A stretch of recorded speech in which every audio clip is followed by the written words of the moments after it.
എടാ നേട്ടം വരുമ്പോൾ കൊണ്ടുവന്നതാണ് ഈ മീൻ. ഇത് നമ്മുടെ കോഴിക്കോട് തന്നെ ഫ്രഷ് ആയിട്ടുള്ള മീനാണ്. അത്യാവശ്യം വിലക്കുറവിൽ തന്നെ കിട്ടും. ഇത് അയിലയെന്ന് പറഞ്ഞിട്ടാണ് വാങ്ങിച്ചുകൊണ്ടത്. അപ്പോൾ അയിലയൊന്നും അല്ല, ഇത് വേറെ എന്തോ ഒരു മീനാണ്. പിന്നെ 2 സ്രാവുണ്ട്, പിന്നെ കുറച്ച് മത്തി. അപ്പോൾ ഇനിയിപ്പോൾ ഞങ്ങൾക്ക് 3-4 ദിവസത്തേക്കുള്ള മീനായി. അപ്പോൾ ഇത് കുക്ക് ചെയ്യുന്ന വീഡിയോ കൂടി കാണിച്ചു തരാം. ഈ മീനൊന്ന് കട്ട് ചെയ്തെടുക്കാം. ആദ്യം തന്നെ നമുക്ക് അയിലയാന്ന് പറഞ്ഞു കൊണ്ടുവന്ന സാധനം ഉണ്ടല്ലോ, അതൊന്ന് കട്ട് ചെയ്ത് നോക്കാം. എന്താണ് അതിൻ്റെ അവസ്ഥ എന്ന് നോക്കാം. ഇത് കണ്ടിട്ട് തൊലി കളയുന്ന മീൻ പോലെയുണ്ട്, കാരണം ഇവിടെയൊക്കെ ഭയങ്കര ഷാർപ്പായിട്ട് കിടക്കുന്നുണ്ട്. അവരെ ഇത് തൊലി കളഞ്ഞിട്ട് എടുക്കാം. ഇതിന് 2 സൈഡ് ഇങ്ങനെ കട്ട് ചെയ്ത് വെക്കാം.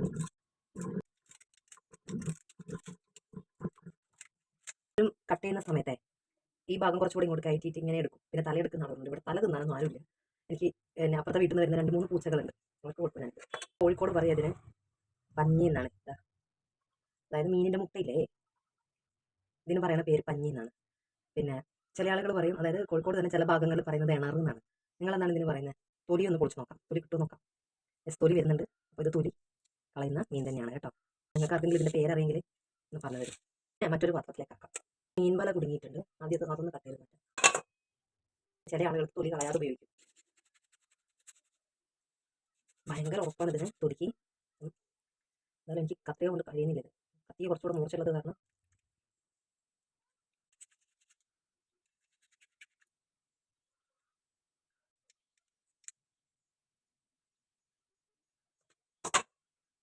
ഒരു വിധത്തിൽ ഇത് ഈ ഭാഗം കട്ട് ചെയ്തെടുത്തിട്ടുണ്ട്. നല്ല ഉറപ്പാണ് അതിൻ്റെ തൊലിക്ക്. അപ്പം കത്തി പോലും അതിൻ്റെ മുകളിൽ മുറിയാനായിട്ട് നിൽക്കുന്നില്ല. അതിങ്ങനെ നീങ്ങി പോകണം മുറിക്കുമ്പോൾ. നമുക്കിതിൻ്റെ തൊലി കളയണം.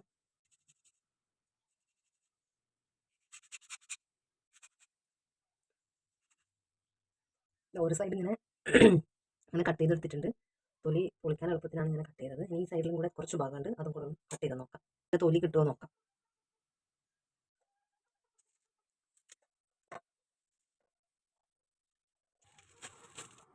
അതിൻ്റെ കൂടെ തൊലിയുടെ കൂടെ കുറച്ച് അതുപോലെ മാംസവും കൂടെ പോന്നിട്ടുണ്ട്.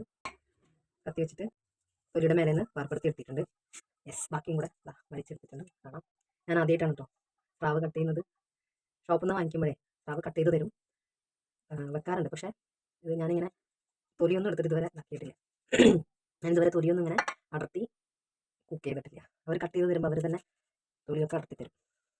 ഇത് നമ്മളിത് കുറച്ച് വില കുറഞ്ഞ് കിട്ടുന്ന ഫ്രഷ് മീൻ വില കുറച്ച് കൊടുക്കുന്ന ഒരു സ്ഥലമുണ്ട്. അവിടെ നല്ല ക്യൂ ആണ്. അപ്പോൾ അവർക്കിത് തൊലിയൊന്നും എടുത്ത് തരാനോ അല്ലെങ്കിൽ കട്ട് ചെയ്ത് തരാനോ എന്നുള്ള സമയം ഉണ്ടാവില്ല. ലേഡീസിൻ്റെയും ജെൻസിൻ്റെയും ക്യൂ വേറെ വേറെയാണ്. അവിടെ നിന്ന് വാങ്ങിക്കൊണ്ടുവന്നുകൊണ്ടാണ് അത് കട്ട് ചെയ്യാതെ കിട്ടിയത്. എന്നാലും സ്രാവല്ലേ, അതുകൊണ്ട് വാങ്ങിച്ചോളാൻ പറഞ്ഞു.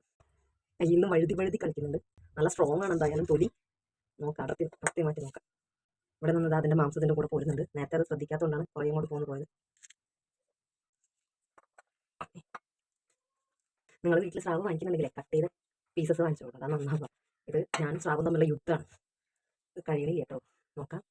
ഒരു വിധത്തിൽ അടർത്തി എടുത്തിട്ടുണ്ട്. ഇവിടെ ഇങ്ങനെ കട്ട് ചെയ്യാത്തതുകൊണ്ടാണ് ഇവിടെ ഇങ്ങോട്ട് പോരാത്തത്. നമുക്കൊന്നും കൂടെ കട്ട് ചെയ്ത് നോക്കാം കിട്ടുമോ എന്നുള്ളത്.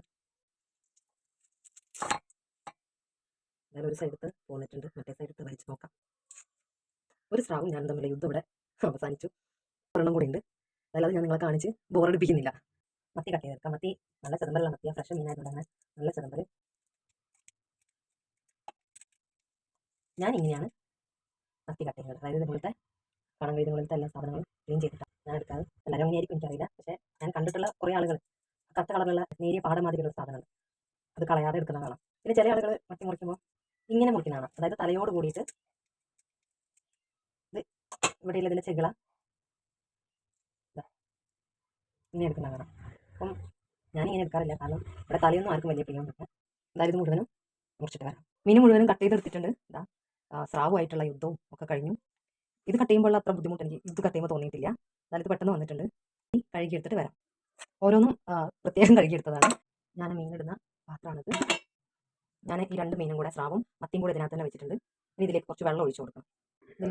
ഇത് മുങ്ങി നിൽക്കുന്ന വിധത്തിൽ വെള്ളം ഒഴിച്ചിട്ട് ഫ്രീസറിൽ വെച്ചാലേ നമ്മൾ ഒരു 5-6 ദിവസം വരെയും എടുത്തിട്ടില്ലെങ്കിലും നല്ല ഫ്രഷ് ആയിട്ട് തന്നെ കിടക്കും. നമുക്കറിയാം, നമ്മൾ ഫ്രിഡ്ജിലോട്ട് മീൻ വെച്ചാൽ അത് ഫ്രീസറിലായാലും എവിടെയായാലും വെള്ളം ഒഴിക്കാതെ വെച്ചാൽ ഒരു ദിവസമോ അല്ലെങ്കിൽ 2 ദിവസം കഴിഞ്ഞിട്ട് മീൻ എടുക്കുമ്പോൾ ഒരു നന്നില്ലാത്തൊരു ടേസ്റ്റാണ് അതിന് വരുന്നത്. ഒരു ഇഷ്ടമില്ലാത്തൊരു ടേസ്റ്റാണ്, ചൊവയാണ് വരുന്നത്. അപ്പം ഇങ്ങനെ വെള്ളം ഒഴിച്ചിട്ട് വെക്കുകയാണെങ്കിൽ നമുക്ക് ഫ്രഷ് ആയിട്ട് തന്നെ മീൻ കിട്ടും.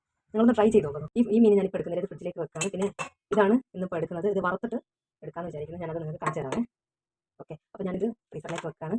ഈ വീഡിയോ നിങ്ങൾക്ക് ഇഷ്ടമായിട്ടുണ്ടെങ്കിൽ ലൈക്ക് ചെയ്യുക, സബ്സ്ക്രൈബ് ചെയ്യുക, ഷെയർ ചെയ്യുക, പിന്നെ ഇതിന് കമൻറ്റ് ചെയ്യണേ. നമ്മുടെ ഇലക്ഷൻ അനുബന്ധിച്ചിട്ടുള്ള സൗണ്ടാണ് നിങ്ങൾ കേൾക്കുന്നത്. ഇലക്ഷൻ ക്യാമ്പയിൻ തുടങ്ങിയിട്ട് ഇപ്പോൾ കുറച്ചായല്ലോ, അപ്പം അനൗൺസ്മെൻറ്റും കൂടെ തുടങ്ങിയിട്ടുണ്ട്. എന്നാൽ ഓക്കെ, താങ്ക് യു.